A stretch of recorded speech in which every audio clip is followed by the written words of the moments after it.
Isang mapagpalang araw po mga kalingap, magandang araw at magandang gabi sa mga viewers at listeners at mga solid supporters po dyan ng EDSI at mga kababayan nating OFW na patuloy na sumusuporta. Mega love shoutout po. At kung bago ka pa lang po sa ating munting YouTube channel, pa-like and share and subscribe na po para update po tayo sa ating ilalabas na video. So yun mga kalingap, may panibago na naman po tayong pag-uusapan. Yung update mga kalingap, tatay ni Beyonce nababahala na kay Kalingap Edo kung seryoso pa ba para kay Beyonce, Papa Eds. Merong pasabog sa darating na karawan ni Beyonce. At eto nga po ang tatalakayin natin mga kalingap. Pero bago nga tayo dumako sa ating pag-uusapan mga kalingap, huwag po nating kalimutang sumuporta kay Kuya Bal at Kalingap Rab na patuloy sa pagtulong at walang sawang pagsuporta at pagbibigay ng saya sa araw-araw nilang vlog mga kalingap. At patuloy nga po natin silang suportahan sa kanilang pagcha-charity vlogs at paggawa ng beneficiary ng sa ganun mga kalingap marami pang tao ang matulungan, lalong-lalo na nga po sa mga taong nangangailangan mga kalingap. At paalala mga kalingap, tapusin muna natin ang kabuuang video bago tayo magbigay ng opinion at komento.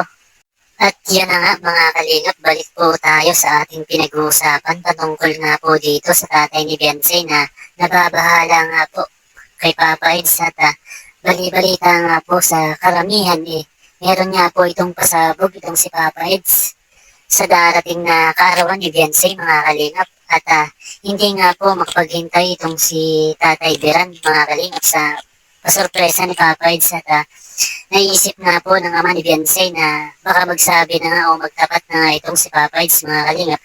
Ganun pa man mga kalingap wala naman nga daw po itong problema kay Tatay Beran at maluwag niyang tatanggapin ang kagustuhan nila at mapapansin natin mga kalingap na napakabait nga po ang magiging future biyanan ni Papa Eds at talaga namang napakaswerte dito ni Papa Eds mga kalingap. Wala na nga po tayong masasabi kung bilang isang ama ang minamahal natin ang nagsabi na at masasabi nga natin mga kalingap grabe na nga po ang nangyayari sa EDSI at si EDSI Israel nga mga kalingap. At sa kabila nga po ng kanilang mga pinagdaanan nandyan pa rin po sila at patuloy na nagbibigay ng saya sa atin mga kalingap. At nakakawala nga ng stress at pagod. Masasabi nga po natin na solid EDSI po talaga mga kalingap. At ibang usapan naman tayo mga kalingap patungkol naman po bilang isang magulang para kay Beyonce at masasabi nga po natin na andun pa rin po yung pag-aalala nga po ni Tatay Beran at ganyan nga po talaga ang bilang isang magulang nga po hindi mawawala ang pag-alala at iniisip na ang kapakanan ng anak. At ibang usapan naman tayo mga kalingap patungkol nga po bilang isang magulang para kay Beyonce at masasabi nga po na andun pa rin nga po ang pag-aalala ni Tatay Beran at ganyan po talaga bilang isang magulang nga po hindi mawawala ang pag-aalala at iniisip ang kapakanan ng anak at nasabi nga po natin na mabait nga po ang magulang ni Beyonce at talaga nga po makikita natin na nasa tamang tao nga po itong si Papa Eds mga kalingap. Ganun pa man mga kalingap wala na nga po dapat na ipag-alala itong si Tatay Beran na magulang po ni Beyonce at si Papa Eds na nga po ang perfecto para kay Beyonce at kumbaga mga kalingap si Papa Edo na ang ideal man ni Beyonce mga kalingap.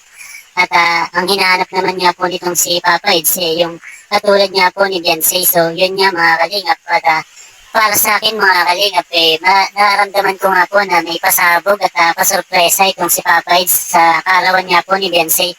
At yun nga po ang abangan natin mga kalingap at masasabi nga po natin na solid EDSI po talaga mga kalingap.